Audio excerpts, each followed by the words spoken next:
Hello friends, आप सभी का स्वागत है एक और धमाकेदार बुक समरी में। बात करने वाले हैं कर्म के बारे में। स्वामी विवेकानंद के विचारों को बताने वाली इस किताब के बारे में, जिसका नाम है कर्म योगी के बारे में।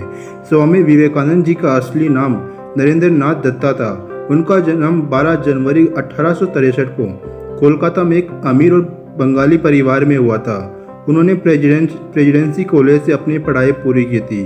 वे न केवल एक महान संत थे, बल्कि एक देशभक्त, एक महान फिलोसोफर भी थे और एक महान लेखक भी थे। 4 जुलाई 1902 को ध्यान करते हुए उनका स्वर्गवास हो गया था। स्वामी विवेकानंद जी के कर्म की बात के लिए बहुत ही ज़्यादा डेडिकेटेड थे।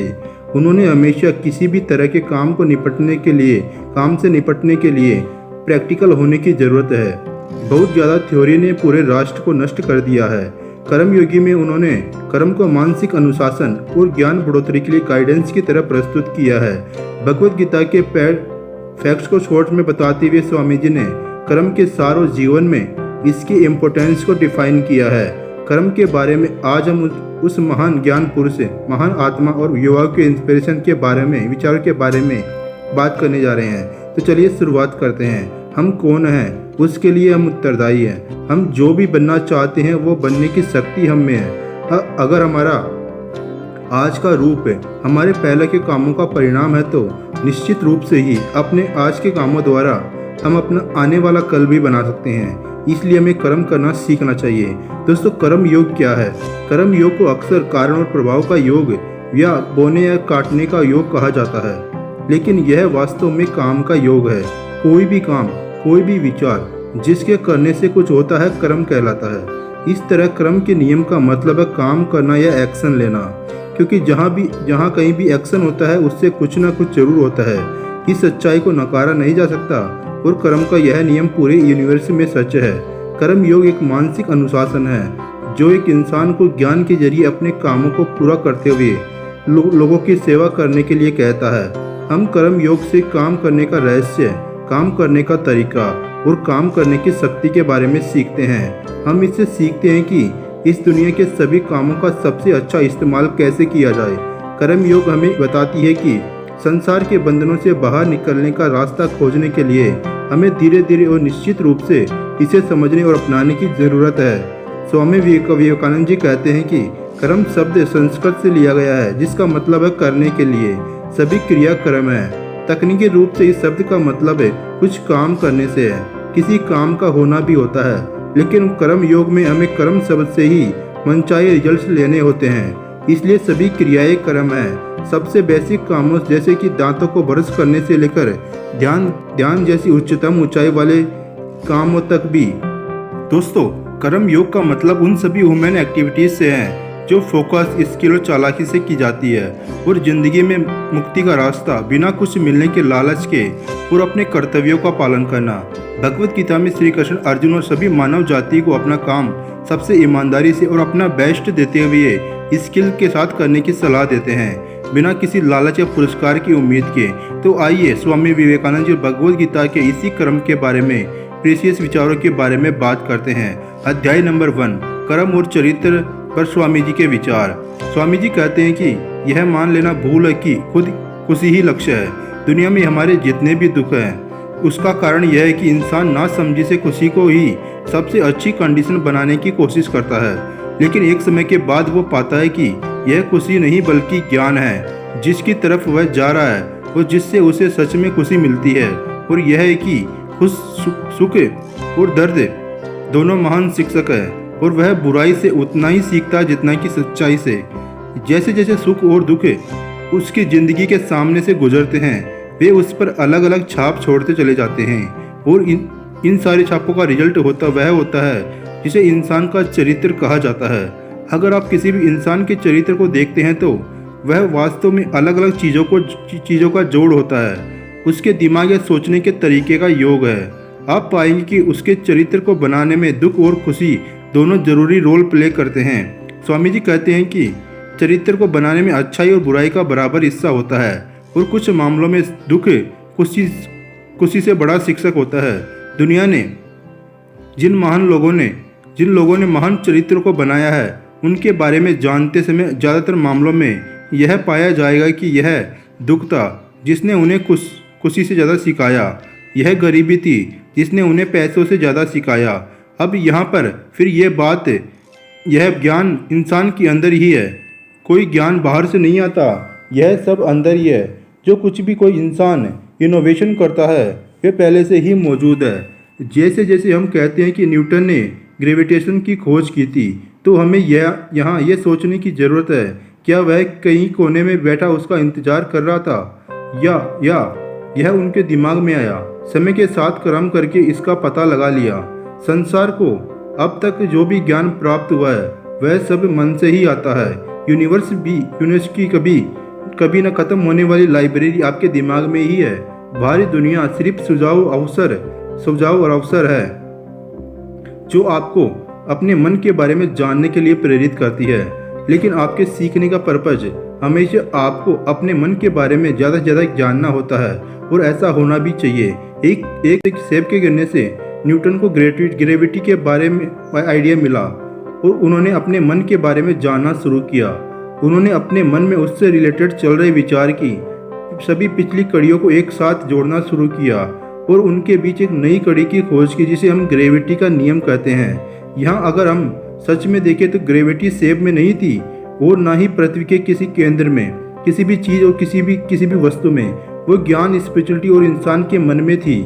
कई मामलों में यह ढूंढा नहीं जाता है कि लेकिन ढका रहता है, और जब उसके ऊपर चढ़ी अज्ञानता की परत को धीरे धीरे हटा दिया जाता है तो इस तरह सीखते सीखते ज्ञान की प्रोग्रेस इससे सीखने और सच्चाई का खुलासा करने के प्रोसेस से होती है। जिस इंसान से यह पर्दा हटाया जाता है वह ज़्यादा नॉलेजेबल होता है, लेकिन जिस इंसान पर यह पर्दा पड़ा है वह अज्ञानी है। चमकीले पत्थर के टुकड़े में आग की तरह मन में ज्ञान मौजूद है और आइडिया वह प्रोसेस है जो इसे बाहर लाता है। तो हमारी सभी फीलिंग्स और कामों के साथ हम हमारे आंसू और हमारी मुस्कान, हमारे सुख और हमारे दुख, हमारे रोने और हमारी हंसी, हमारे श्राप और हमारे आशीर्वाद, हमारी तारीफ और हमारी कमी, इनमें से हर एक को हम पा सकते हैं। हर एक मानसिक और शारीरिक परेशानी जो अपने आप को शक्ति और ज्ञान को हासिल करने के लिए दी जाती है उसे कर्म कहा जाता है। इस शब्द को अगर हम बड़े मतलब में इस्तेमाल करें तो एक तरह से हम सभी काम या कर्म कर रहे हैं। स्वामी जी कहते हैं कि मैं तुमसे बात कर रहा हूँ, यही कर्म है। तुम सुन रहे हो, यही कर्म है। हम सांस लेते हैं, यही कर्म है। हम चलते हैं, यही कर्म है। हम जो कुछ भी करते हैं शरीर से या दिमाग से वह कर्म है, और यह हम अपनी छाप छोड़ता है। कुछ काम ऐसे होते हैं जो शुरुआत में छोटे होते हैं और एक साथ बहुत बड़े बन जाते हैं। जैसे अगर हम समुद्र के किनारे खड़े हैं तो लहरों को तट से टकराते हुए सुने तो हमें लगता है कि यह कितना बड़ा शोर है, लेकिन ध्यान से देखने और सुनने पर हम यह जानते हैं कि एक लहर वास्तव में लाखों छोटी वेव्स से बनी होती है और इनमें से हर एक शोर कर रही होती है, और फिर भी हम इसे पकड़ नहीं पाते हैं। इसी तरह एक साथ छोटे छोटे कई सारे काम लगातार करते रहने हम इतने ताकतवर बन जाते हैं कि इसके जरिए हम प्रेजेंट या फ्यूचर में कुछ असंभव लगने वाली चीज़ को भी कर सकते हैं। इसी तरह दिल की हर धड़कन काम है। कुछ तरह के काम जिन्हें हम महसूस करते हैं वे हमारे फिक्स बन जाते हैं। वे एक ही समय में कई छोटे छोटे कामों का योग है। इसलिए अगर हम वास्तव में किसी ज्ञान के चरित्र को देखकर उसके बारे में अच्छा या बुरा डिसाइड करना चाहते हैं तो सिर्फ उनका महान दिखाई देने वाली वैल्यूज को न देखें, बल्कि दोनों पहलुओं को देखें, क्योंकि हर बेवकूफ़ कभी न कभी किसी न किसी एक काम से हीरो बन सकता है। एक आदमी को अपने सबसे नॉर्मल कामों को करते हुए देखें, क्योंकि वास्तव में यही चीज़ें हैं जो आपको एक महान इंसान के वास्तविक चरित्र के बारे में बताएगी। महान अवसर मनुष्य को किसी न किसी तरह से महान बनने के लिए इंस्पायर करते हैं, लेकिन वास्तव में वही महान इंसान है जिसका चरित्र हमेशा महान होता है, मतलब जो अपने दिखावटी और अंदर के सभी कामों में ईमानदार होते हैं, चाहे वह कहीं भी हो। हम वो हैं जो हमारी सोच ने हमें बनाया है। इसलिए इस बात का ध्यान रखें कि आप क्या सोचते हैं। आप जो भी सोचते हैं वही आप हो। अगर आप अपने काम को कमज़ोर समझते हैं तो आप कमज़ोर होंगे। अगर आप अपने आप को शक्तिशाली समझते हैं तो आप शक्तिशाली होंगे। अगर आप अपने को कम समझते हैं तो आप किसी से कम हो जाओगे। अगर आप अपने आप को पवित्र समझते हैं तो आप पवित्र होंगे। सफल होने के लिए आपके पास ज़बरदस्त डिटर्मिनेशन, ज़बरदस्त इच्छा होनी चाहिए। इसलिए लोग जो चाहे कहे अपने विश्वास पर टिके रहे और विश्वास रखे। दुनिया आपके कदमों में होगी स्वामी जी कहते हैं कि कई लोग कहते हैं कि इसे साथी या उस साथी पर विश्वास करो, लेकिन मैं कहता हूँ पहले खुद पर विश्वास करो। अगर आप पवित्र हैं, अगर आप मजबूत हैं, तो आप पूरी दुनिया के बराबर है। दोस्तों बात करते हैं अध्याय नंबर 2, हर कोई अपना महान होता ही है। दोस्तों कर्म के इस प्रिंसिपल सिखाते हुए स्वामी जी कहते हैं कि कर्म योग प्रिंसिपल का एक हिस्सा है। एक्टिविटी, हाउसवाइफ, हस्बैंड और इस तरह की हर किसी की अपनी एक्टिविटी के अनुसार ड्यूटी होती है। यह दिखाता है कि किसी के लिए क्या ड्यूटी नहीं है और दूसरे के लिए वही ड्यूटी है। साथ ही यह सोचना भी ठीक नहीं है कि यह कर्तव्य छोटा है और दूसरा बड़ा है। अगर कोई इंसान ईश्वर की पूजा करने के लिए दुनिया से संन्यास ले लेता है तो उसे यह नहीं सोचना चाहिए कि जो लोग दुनिया में रहते हैं और दुनिया की भलाई के लिए अच्छा काम करते हैं वे भगवान की पूजा नहीं कर रहे हैं। न ही दुनिया में रहने वाले पत्नी और बच्चों को उनके बारे में ऐसा सोचना चाहिए। जो संसार को त्याग देते हैं वे नीच या आवारा है, क्योंकि हर एक का अपने और लोगों के जीवन में अपनी अपनी जगह और वैल्यू है, जिससे ही वो सिर्फ अपने कामों के जरिए पूरा कर सकते हैं। दोस्तों अध्याय नंबर 3, कर्म का राज। दूसरों की शरीर से मदद करना, उनकी शरीर की जरूरतों को दूर करना वास्तव में महान है, लेकिन ऐसी मदद जितनी बड़ी है और जितनी दूर तक मदद की गई उतने ही दूसरे का फायदा कर सकती है। अगर 1 घंटे के लिए किसी की कमी को दूर किया जा सकता है तो यह वास्तव में उसकी मदद है, लेकिन अगर ऐसी सिचुएशन में उसकी ज़रूरत को 1 साल के लिए दूर की जा सकती है तो यह उसके लिए ज़्यादा सहायक होगा। लेकिन अगर किसी तरीके से उसकी इच्छाएं दूसरों के लिए हमेशा के लिए दूर की जा सकती है तो यह डेफिनेटली सबसे बड़ी मदद है जो उसे की जा सकती है। और स्पिरिचुअली ज्ञान की एकमात्र ऐसी चीज़ है जो हमारे दुखों को हमेशा के लिए ख़त्म कर सकता है। कोई दूसरा ज्ञान सिर्फ कुछ समय के लिए ही जरूरतों को पूरा करता है। आत्मा के ज्ञान से ही जिंदगी में हमेशा कुछ न कुछ पाने की नहीं या नेगेटिव शक्ति से हमेशा के लिए नष्ट हो जाती है। इसलिए इंसान को इस स्पिरिचुअल तरीके से मदद करना सबसे बड़ी मदद है जो उसे दी जा सकती है। वह जो लोगों को स्पिरिचुअल ज्ञान देता है वह मानव जाति का सबसे बड़ा फायदा पहुंचाने वाला है। और इस तरह हम हमेशा पाते हैं कि वे सबसे शक्तिशाली लोग थे और जिन्होंने लोगों को अपनी स्पिरिचुअल जरूरतों में मदद की, क्योंकि स्पिरिचुअल जीवन ही हमारी सभी एक्टिविटीज का सच्चा बेस है। एक स्पिरिचुअल रूप से मजबूत और स्वस्थ इंसान अगर वह चाहे तो हर मामले में मजबूत होगा। जब तक इंसान में स्पिरिचुअल शक्ति नहीं होगी, जब तक शारीरिक जरूरतें भी पूरी नहीं हो सकती। स्पिरिचुअल से पहले मानसिक सहायता आती है। ज्ञान का गिफ्ट भोजन और कपड़े की तुलना में कहीं अच्छा और उम्दा गिफ्ट है। यह इंसान को जीवन देने से भी बढ़कर है, क्योंकि इंसान का वास्तविक जीवन ज्ञान से ही है। अज्ञान ही मृत्यु है, ज्ञान ही जीवन है। जीवन बहुत कम मूल्य का है अगर यह अज्ञानता के अंधेरे में जीवन है। अगला स्टेज आता है एक आदमी की ग्रेसफुली मदद करना। इसलिए दूसरों की मदद करने के सवालों पर सोचते हुए हमें हमेशा यह सोचने की गलती नहीं करनी चाहिए कि शारीरिक मदद ही एकमात्र मदद है जो दी जा सकती है। यह न सिर्फ अंतिम है बल्कि सबसे छोटी भी है, क्योंकि यह किसी भी जिंदगी में परमानेंट सेटिस्फैक्शन नहीं ला सकता। किसी का दुख तभी समाप्त हो सकता है जब वह सभी चाहतों से संतुष्ट हो जाए, तब भूख भी उसे दुखी न करेगी। कोई संकट, कोई दुख उसे हिला नहीं पाएगा। तो वह सहायता जो हमें स्पिरिचुअल रूप से मजबूत बनाती है वह सबसे ऊंची है। उसके बाद मानसिक सहायता आती है, उसके बाद शारीरिक सहायता आती है। दोस्तों बात करते हैं अध्याय नंबर 4 की, कर्तव्य क्या है। कर्म योग के बारे में पढ़ते समय यह जानना जरूरी है कि कर्तव्य क्या है। अगर मुझे कुछ करना है तो पहले मुझे पता होना चाहिए कि यह मेरा कर्तव्य है और फिर मैं ही इसे कर सकता हूँ। अलग अलग देशों में फिर से कर्तव्य का विचार अलग है। कुछ मुसलमान कहते हैं कि उनकी किताब कुरान में जो लिखा है वह उनका कर्तव्य है। हिंदू कहते हैं कि वेद में जो लिखा है वह उनका कर्तव्य है, और ईसाई कहते हैं कि बाइबल में जो लिखा है वह उनका कर्तव्य है। इस तरह हम पाते हैं कि कर्तव्य के बारे में अलग अलग सोचें। जीवन में अलग अलग सिचुएशंस, अलग अलग ऐतिहासिक कामों और अलग अलग राष्ट्रों के अनुसार यह अलग अलग है। शब्द कर्तव्य हर दूसरे सभी के लिए सच और एक दो शब्दों की तरह साफ तरीके से डिफाइन करना असंभव है। हम इसके प्रैक्टिकल ऑपरेशंस और परिणामों को जानकर ही इसका अंदाजा लगा सकते हैं। जब कुछ चीज़ें हमारे सामने होती है तो हमारे पास उनके लिए एक फिक्स्ड तरीके से काम करने के लिए एक नेचुरल या सीखा हुआ तरीका होता है। जब यह तरीका आता है मन उस सिचुएशन के बारे में सोचने लग जाता है। कभी कभी यह सोचता है कि दी गई शर्तों के तहत एक विशेष तरीके से कार्य करना अच्छा है। कभी कभी यह सोचता है कि समान सिचुएशंस में भी यह एक ही तरीके से कार्य करना गलत है। पिछली शताब्दी में भारत में लुटेरे के कुख्यात गिरोह थे जिन्हें ठग कहा जाता था। उन्होंने इसे अपना कर्तव्य समझा। किसी इंसान को मार डालने के लिए जो वे कर सकते थे उन्होंने किया, उनका हक छीन लिया। जितना ज़्यादा लोगों को उन्होंने मारा वे उसे उतना ही बेहतर सोचते थे। नॉर्मली अगर कोई इंसान सड़क पर जाता है और किसी दूसरे इंसान को गोली मार देता है तो वह यह सोचकर इंसल्टेड हो सकता है कि उसने गलत किया। लेकिन अगर वही आदमी अपने रिग्राइमेंट में एक सैनिक के रूप में एक नहीं बल्कि 20 को मारता है तो वह डेफिनेटली खुश होकर सोचेगा कि उसने अपना कर्तव्य का पालन बहुत अच्छी तरीके से किया है। इसलिए हम देखते हैं कि यह सिर्फ किया गया काम नहीं है जो एक कर्तव्य को डिफाइन करता है। इस तरह कर्तव्य की फिक्स परिभाषा देना पूरी तरह इम्पॉसिबल है। कोई भी काम जो हमें ईश्वर की ओर ले जाता है वह एक अच्छा काम है, वह हमारा कर्तव्य है।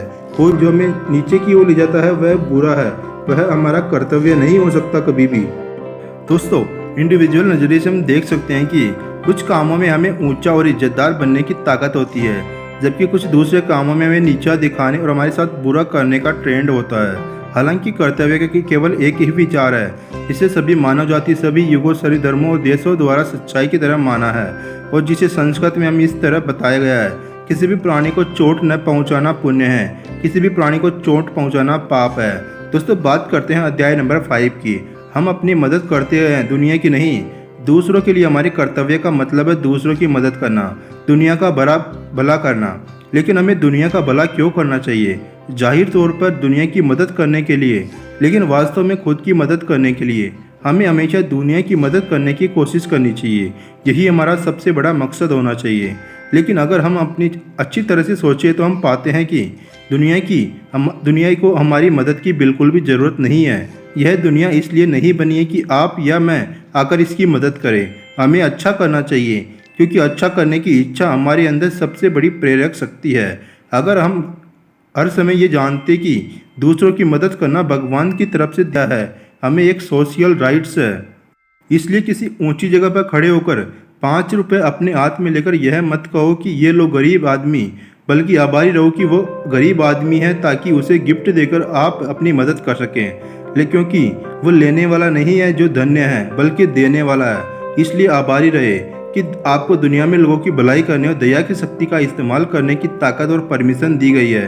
और इस तरह से सोचने और काम करने पर आप पवित्र और परिपूर्ण हैं, यानी कि सभी इच्छाओं को पूरा कर लेने वाला इंसान बन सकते हैं। यही एकमात्र तरीका है जिससे हम परिपूर्ण बन सकते हैं। कोई भी भिखारी जिसकी हमने मदद की है उसका हम पर 1% भी बकाया नहीं है, बल्कि हम सब उसी के कर्जदार हैं, क्योंकि उसने हमें अपने ऊपर अपनी दान करने की परमिशन दी है। यह सोचना पूरी तरह गलत है कि हमने दुनिया का भला किया है, ये कर सकते हैं, और यह सोचना कि हमने ऐसे लोगों की मदद की, क्योंकि यह एक बेवकूफ़ी से भरा विचार है और सभी मूर्ख विचार दुख लाते हैं। हम सोचते हैं कि हमने किसी आदमी की मदद की है और उम्मीद करते हैं कि वह हमें धन्यवाद देगा। अगर ऐसा वह नहीं करता तो दुख हमारे आसपास आता है। हम जो करते हैं उसके बदले में हमें किसी चीज़ की उम्मीद क्यों नहीं करनी चाहिए। आप जिस आदमी की मदद करते हैं उसके प्रति आभारी रहे, उसे भगवान के रूप में सोचें। क्या आपने अपने साथ के लोगों की मदद के जरिए भगवान की पूजा करने की परमिशन मिलना एक बड़े सम्मान की बात नहीं है? अगर हम वास्तव में बिना बदले में कुछ मिलने की चाहत रखने वाले होते तो हमें फालतू की उम्मीद के इतने सारे दर्द से बचना चाहिए और खुशी खुशी दुनिया में अच्छा काम करते रहना चाहिए। और बिना उम्मीद के किए गए काम से कभी भी कोई भी दुख नहीं आएगा। दुनिया अनंत काल तक अपने सुख और दुख के साथ चलती रहेगी। दोस्तों, बात करते हैं नंबर 6 की, इसका नाम है आज़ादी। दोस्तों, हाई लेवल तरह के लोग चुपचाप सच्चे और महान विचारों को इकट्ठा करते हैं और दूसरे बुद्ध और कृष्ण एक जगह से दूसरी जगह पर जाते हैं और उनका प्रचार करते हैं, उनके लिए काम करते हैं। गौतम बुद्ध के जीवन में हम उन्हें लगातार यह कहते हुए देखते हैं कि वे 25वें बुद्ध हैं। उनसे पहले के 24 इतिहास के लिए अनजान हैं। हालांकि बुद्ध को पता है कि इतिहास उनके जरिए रखी गई नींव पर बना हुआ। सबसे महान लोग शांत और मौन और अनजान होते हैं। वे लोग हैं जो वास्तव में विचार की शक्ति को जानते हैं और उन्हें यकीन है कि भले ही वो एक गुफा में जाए और दरवाज़ा बंद कर दे, सिर्फ 5 सच्चे विचार सोचे और फिर चले जाए। उनके ये 5 विचार अनंत काल तक जिंदा रहेंगे। डेफिनेटली ऐसे विचार पहाड़ों में प्रवेश करेंगे, समुद्रों को पार करेंगे और संसार में फैलेंगे। फिर इंसान के दिल और दिमाग में गहराई से एंटर करेंगे और पुरुषों और महिलाओं को ऊपर उठाएंगे, जो उन्हें इंसानी जीवन के कामकाज में अच्छा करने के लिए प्रैक्टिकल गाइडेंस देंगे। ऐसे एक्टिव होने और लड़ने के लिए, काम करने, संघर्ष करने, उपदेश देने और अच्छा करने के लिए भगवान के बहुत करीब है। जैसा कि वे कहते हैं कि यहाँ ज़मीन पर जो मानवता के लिए आए हैं, एक्टिवली एक्शन लेने वाले, चाहे कितने ही अच्छे क्यों न हो, उनमें अभी भी अज्ञानता का कुछ हिस्सा बाकी है। ये सोचने और ढूंढने पर कि हमारे ज्ञान में अभी भी कुछ कमियां बाकी है, तभी हम काम कर सकते हैं। जिनकी पूरी चाहत आत्मा में समा गई है, जिनकी इच्छाएं आत्मा में ही सिमटी हुई है, जो हमेशा आत्मा से जुड़ा हुआ है, उनके लिए कोई दूसरा काम कर्तव्य नहीं है। ऐसे ही लोग वास्तव में मानव जाति में सबसे ऊंचे हैं, लेकिन उनके अलावा बाकी सभी को काम करना होता है। इतना काम करते हुए हमें यह कभी नहीं सोचना चाहिए कि हम इस यूनिवर्स में छोटे से छोटी चीज़ पर भी मदद कर सकते हैं। वास्तव में सच्चाई तो ये है कि हम नहीं कर सकते, बल्कि हम दुनिया के इस प्रैक्टिस ग्राउंड में केवल अपनी मदद करते हैं। अगर हम यह सोच से काम करते कि अगर हम हमेशा याद रखें कि इस तरह काम करने का हमारा आज का अवसर एक स्पेशल राइट है जो हमें दिया गया है, तो हम कभी भी किसी भी चीज़ से नहीं जुड़ेंगे। आपके और मेरे जैसे लाखों लोग सोचते हैं कि हम दुनिया के महान लोग हैं, लेकिन हम सब मर जाते हैं और 5 मिनट में दुनिया हमें भूल जाती है। लेकिन भगवान का जीवन अनंत है। कौन एक पल जी सकता है, एक पल सांस ले सकता है? अगर यह सबसे शक्तिशाली नहीं बनाता है, वह जो हमेशा एक्टिव प्रोविडेंस है, सारी शक्ति उसी की है और उनके ऑर्डर के अंडर है। उसी की अज्ञानता से हवा चलती है, सूरज चमकता है, पृथ्वी रहती है और मौत आती है। वह सब में है, हम सिर्फ उनकी पूजा कर सकते हैं। इसलिए काम के सभी फल छोड़ दो, अपने लिए अच्छा करो, तभी फुलफिलमेंट आएगी। इस तरह दिल के बंधन टूट जाएंगे और हम पूरी तरह आज़ाद महसूस करेंगे। यही मुक्ति वास्तव में यह कर्म योग का लक्ष्य है। दोस्तों, आज की इस किताब में हमने सीखा कि स्वामी विवेकानंद जी के विचार हमें उम्मीद है कि आपने कर्म के बारे में कई बहुत सारी ज़्यादा बातें सीखी होगी। अगर आपको वीडियो लाइक कर दी, चैनल को सब्सक्राइब कर लीजिए। उम्मीद करता हूँ वीडियो अच्छा लगा होगा।